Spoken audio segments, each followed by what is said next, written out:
Welcome to Yellowstone. This obviously is not Yellowstone. This is a dam and a river that it was pretty and nearby, so we wanted somewhere to film.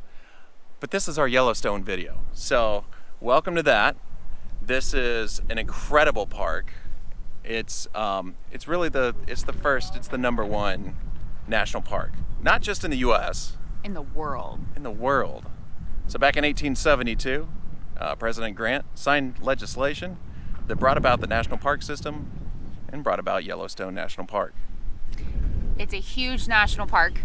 It takes over 3,500 square miles of land, of area. So it's a very big national park to go see.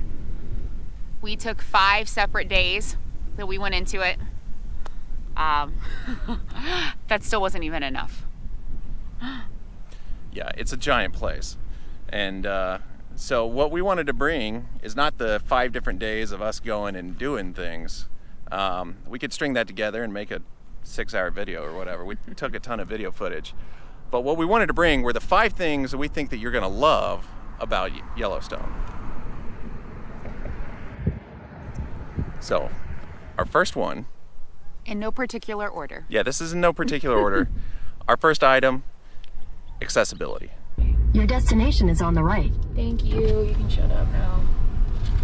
Just show her or whoever it is. Hello, welcome. Hello. Have a great day. Thank you. So easy. I love this. It's really the best. Like, the fact they don't even scan it is crazy to me. But, hey, I'll take it. So easy. Just kind of wave it out. Hey, Oh, thank you. we belong. Let us in. It's a very accessible park. Yeah, you can enter it from 3 different states. You've got your southern entrance going in through Wyoming, your western entrance that is coming in from Idaho, and your northern entrance, which is coming in from Montana. We ended up staying in Island Park, Idaho. So not a bad view for where we're staying in Idaho. We've got mountains up there and truck park behind. We have our own little patio with a fireplace, or not a fireplace, a fire pit.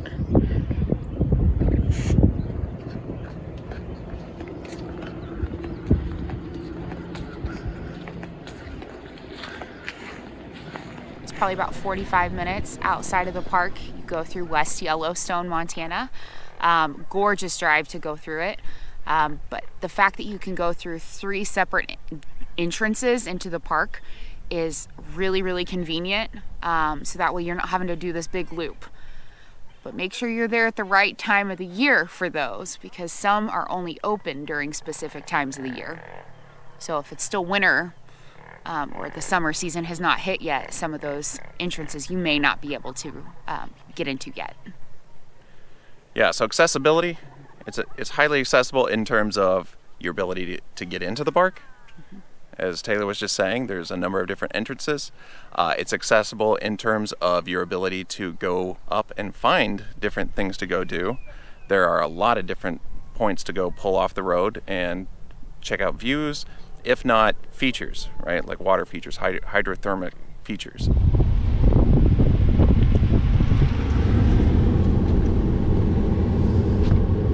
So we're pulling up.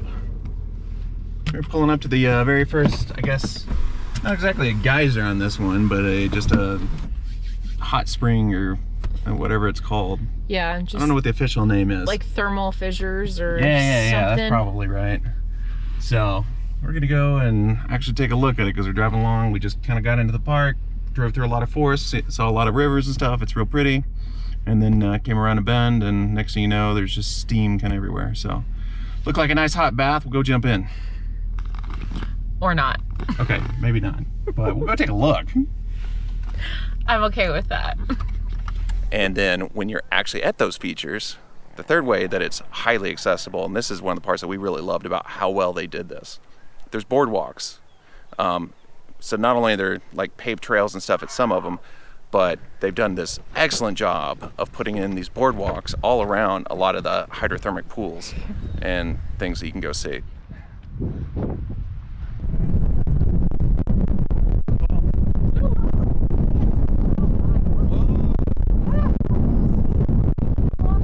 Right?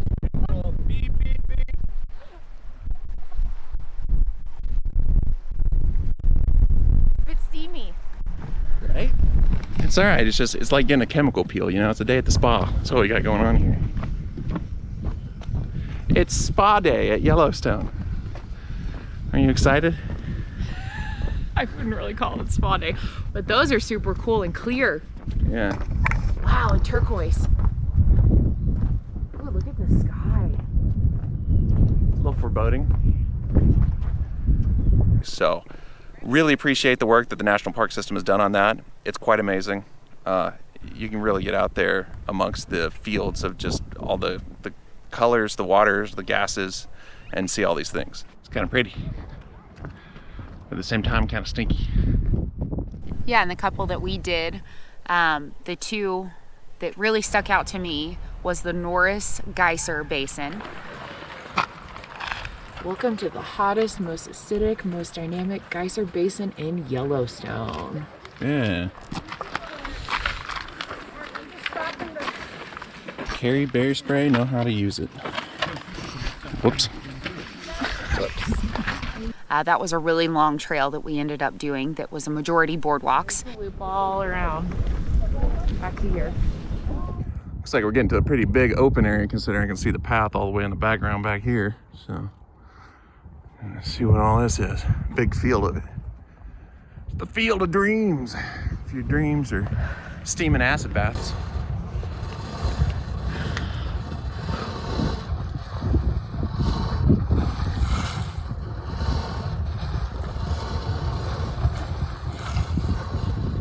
That's pretty awesome how you can hear the heat breathing out of this closer hole and then seeing it launch water out of the far hole.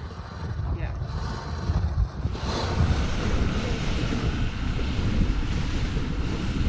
And then the second one was the Upper Geyser Basin, which is near Old Faithful. So from Old Faithful, you can kind of walk all the way up and see a ton of geysers in that area. Definitely worth doing. Absolutely. I think our number 2 item was Colors. the colors. You're gonna see them. They're incredible. Yeah, definitely be prepared for that. There's colors in terms of, again, kind of 3 different things that you're gonna see that the colors really bring out. Now, number 1 is what everybody really knows for sure. That's the colors that you're gonna see in the pools. In the hot springs, yeah. Yeah, those are incredible. Tell us about that. Yeah, so the colors, the yellow color is more in the hotter temperatures, but you're gonna see like greens and oranges and browns and stuff and cooler. It's basically a lot of microorganisms that all end up coming together and creating a color. So that is what you end up seeing, is the trillions that come together. You end up getting to see tons of different colors from it. The Grand Prismatic is probably the biggest example of that, and it's a rainbow. So we just got to the Grand Prismatic. And that's supposed to be one of the main things that people see. It's the little geyser that has like all of the colors of the rainbow in it. It's supposed to be really cool. A lot of colors, huh? Yeah.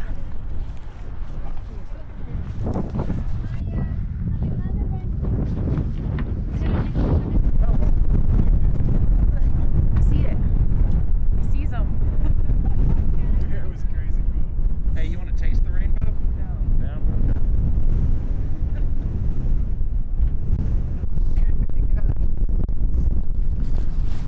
So we just got to see the Grand Prismatic Spring, and that is something else. So many colors. Yeah, really cool, but the bad thing is there's a lot of steam rising off it, so Yeah. you can't really see it that well. Hard to see it. Come on really a hard day to that's see. maybe not too windy, or at least the wind's going the opposite direction of the way it was for us. Yeah. So, I mean, really cool with all the colors. However, we really couldn't get the full Yeah. of all the colors. Yeah, But a little hard it's to okay. see. Hopefully it came out on the video though, so we'll see. Yeah, we'll see. We were definitely catching a lot of the steam. And be aware, it might be a little bit for your nose. I still tend to hold on to those smells and stuff these days. But yeah, the colors from the pools are incredible. What's also really awesome, there's a bunch of geysers everywhere. What do the geysers do? They shoot water out. What does water in the air do? Rainbows. Whoa, man! Whoa! Did you guys see this? Makes rainbows. Taylor was loving this as a rainbow aficionado. You have plenty of opportunity as long as you're there during daylight. If there's a decent amount of light, you're probably gonna walk around and see a bit of rainbows. This will be strong.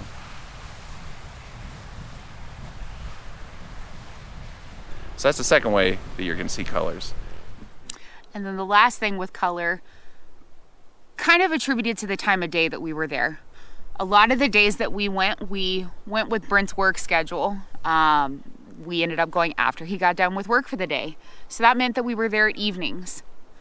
Ended up being a good thing because a lot of people are leaving the park at that time. So you really get to feel like you're by yourself a little bit in the sense. But that also allowed us to get some gorgeous sunsets in the park. Yeah, so that's our number 3 thing in relationship to color that you're gonna love there. And it's those sunsets. And I'm sure the sunrises as well are awesome, but we didn't see any of those. We were seeing sunsets on a regular basis.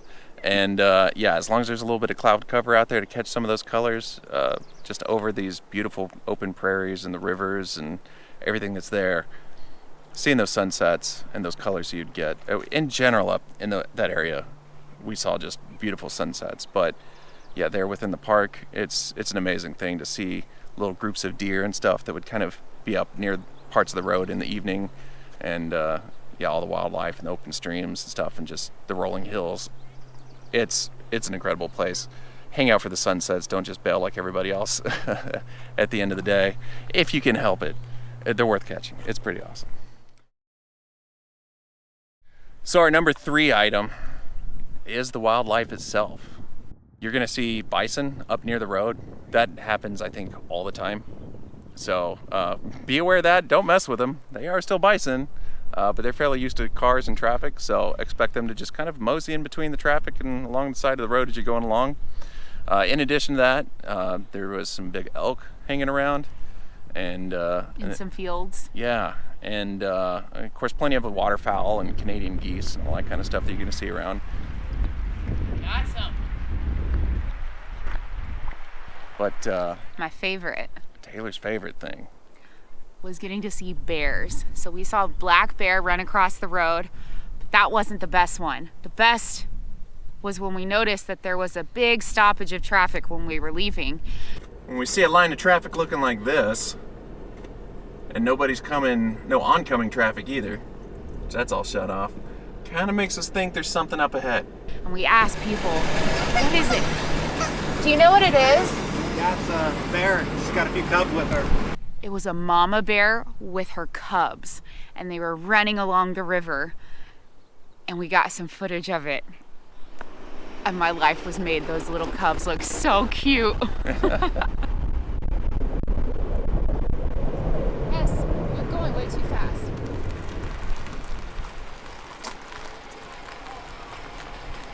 Oh my gosh, it's right here. Yeah, keep driving. Oh my gosh, they're so cute.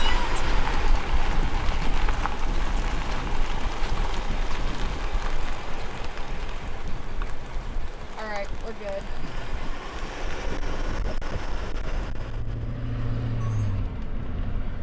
Oh my gosh, I just got that footage. Oh my gosh, the little bear cubs are the cutest little things ever. I'm so glad we got to see that. They're so cute. I was so excited, and that's one of the things you want to see in Yellowstone is bears. They do frequent campsites, so be careful if you are camping there to keep your food Yeah, be bear aware. Be bear aware. But wildlife, there's so many different things to see. The one thing we didn't get to see was a moose. I want to see a moose. Oh, bad. Hopefully this year. Hopefully this is the year. Yeah, that still we'll see a missing that. moose. But yeah, so much other stuff there. So the wildlife definitely makes the list. Anytime you see a big line of traffic, it's likely that there is going to be something near the road, or just was recently near the road. If you see people walking along, you can ask them. I don't necessarily recommend getting out and chasing the bears. Neither do the park rangers. But people definitely did that. And they also don't want you to slow down, but it's human nature. It's going to happen. People are going to do it, so that will create traffic. So be patient. Yeah. If it's a busy time in the park, you're probably going to hit a lot of traffic. Yeah, and on that note, if you're trying to make it to a specific thing, like the Old Faithful or something like that going off, be aware there's possibly going to be some traffic trying to get there on time because of people slowing down for animals. Yep. So number 4 is the Geysers and the Hot Springs. It's just erupting. Here's the back next road.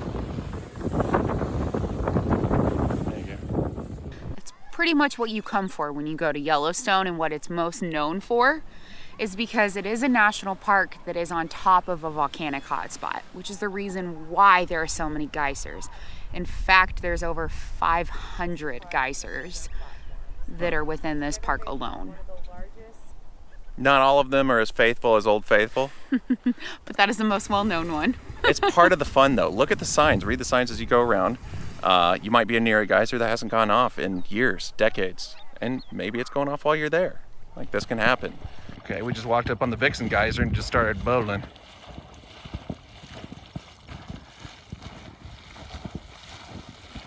Timing. Woo, that's shooting up there.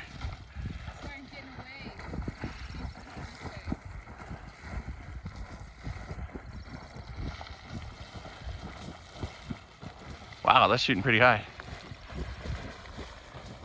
So yeah, keep your eyes open, check out all the different geysers, look at the maps, check out the trails, and talk to the rangers. They're gonna know kind of what's going on with the activity. So certainly feel free to ask them if you got time and no specific plans. What should I go be looking at today? Because it's a huge, huge park with a lot to go see and do. You're probably not gonna see it all.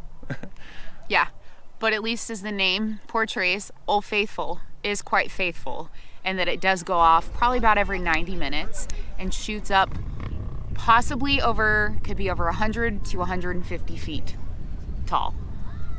So it shoots up pretty high. It is very reliable. Here we go.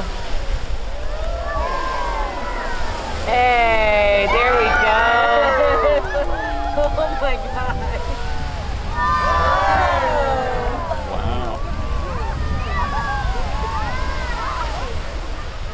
You do want to see it go off at least once while you're there, because it's kind of the must thing to do. Yeah, get the app and check the app. I think they have good timings on that if you have that updated earlier on. Otherwise, there's signage, and of course the park rangers can help tell you when they expect it to be going off.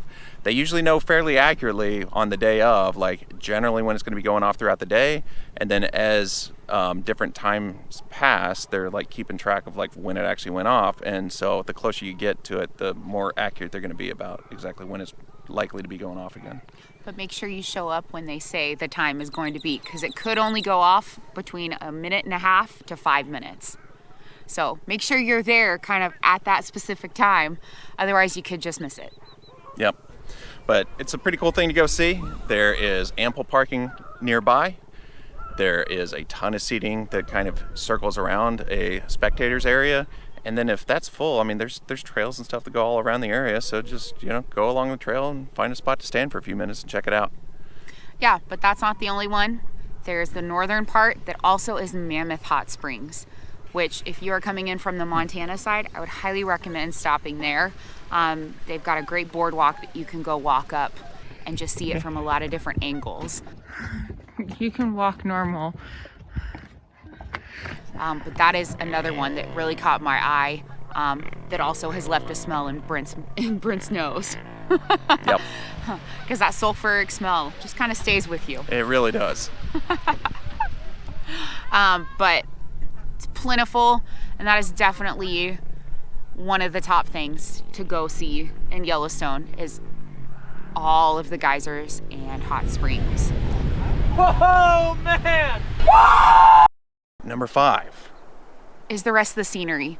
You've got waterfalls, the fields, the mountains, the streams. Everything is just so pretty to see there. Yes, the main attraction is the geysers and the hot springs, but there's so much more to see that is so pretty and well worth it. The best waterfall that we went to was going to see the lower falls in the Grand Canyon of Yellowstone. You may actually get that full effect of the canyon. Oh, because you see the There's a trail that goes down, and you can get some really pretty viewpoints of this waterfall. Good grief.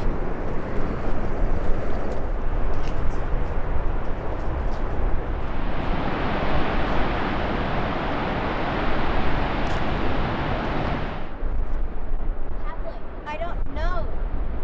She wasn't there at the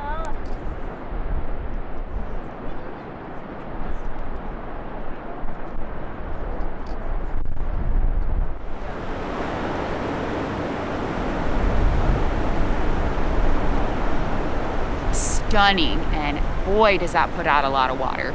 And then there's even some that are right off of the road. Gibbon Falls is really cool to go see. So that's another one that I would definitely recommend. But there's just such a variety of things to go see scenery wise. Yeah, it's a huge park, like we said. So just getting to drive through the place, and kind of circling back to that number 1 again, accessibility. Like, yeah, it's got great roads to drive around, incredible views. So coming back on this number 5, you know, driving through it, seeing all of the open fields, all of the rivers, all of the people fishing in all of the rivers. You can see that everywhere. And there is a lake. There's Yellowstone Lake, which we didn't even get to go see. So that's Yeah. on a totally different part of the park. But there's So- a whole lake. Yeah, there's campgrounds, there's lodgings. There's so much going on in there. And just driving along those and finding the little paths, some of the turnoffs where the rest of the traffic isn't going. You know, I love doing that, just driving closer down to a river on a path that's not the main road. There's so much. Like, it's a huge, awesome park. So definitely add it to your list. If you've never been, go. If you've been, go back. We're gonna go back. Really Yes. looking forward to it. And it's an amazing place. So that's the 5 things that we know you're gonna love about going to Yellowstone. If we could add any particular tips, it would probably be to, number 1, get the NPS app. So get the National Parks app, because there is no cell phone signal in Yellowstone. So when you're going around, it'll actually show you different places that are must-sees or must-dos. And so it was really handy while we were going through to get to see those things that were on a map, and you just follow the GPS and it'll take you right there. There's also geyser predictions. If you're wanting to see a geyser erupt, go check that, because they actually are quite accurate. The second thing, please watch the road while you are driving through the park. We Yeah. actually saw a wreck. We didn't see it happen, but we were stuck in a long line of traffic after it happened, because the roads are one way each way. So a car could be coming really fast and not paying attention and run right into you. So please just be cautious when you are driving through the park, that you are watching where you are going, because not only could it be another car, it could also be an animal. So those are frequent things that could happen. Just make sure you're paying attention. Yeah, go slow, pay attention. Drivers, you know, if you want to really see something, pull over. There's often lots of opportunities either right where you're at or nearby to pull off the road and take a good look. But yeah, do pay attention. Hate to have people spoil their vacations and stuff, or injure and harm people or animals with not paying enough attention. So please be aware out there. Yeah, and then going later on in the day. Depending on the time of year that you go, the later on in the day gave us some freedom with our hikes. We didn't feel like we were overcrowded with a bunch of people on some of them. Yeah, often no other people. We were the only ones in the parking lot. We came at like the perfect time, Yeah. and then there's there's not many people here when we're actually walking to some of these things. Yeah, with the line of traffic of everybody leaving as we were driving in. It was insanely long. Yeah, huge. Which means we're lucky. Come in the evening. Everybody's already gone. Look at that.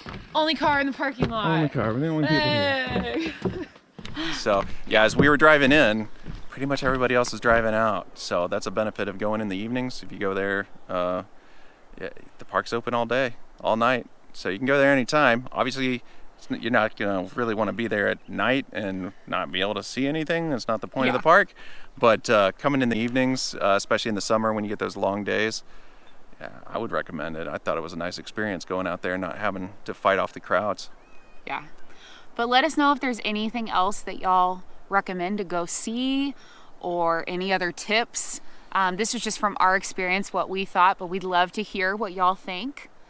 And we're looking forward to going back. It's definitely a very memorable national park. Yeah, can't wait for it. Thanks for joining us on this one. We'll definitely see y'all on the next one as well, whether it's Yellowstone or whatever else. You know, our next video coming up in the future Yellowstone one. We'll see you on that. Don't forget to like and subscribe. We're still trying to kind of grow this thing a little bit. We love sharing with our family and friends, but you know, the more the merrier. Why not? It's kind of fun doing this whole thing, the YouTube thing. So thanks for all that. Thanks for your support. And we'll catch you on our next journal-worthy journey. Bye, y'all. Bye.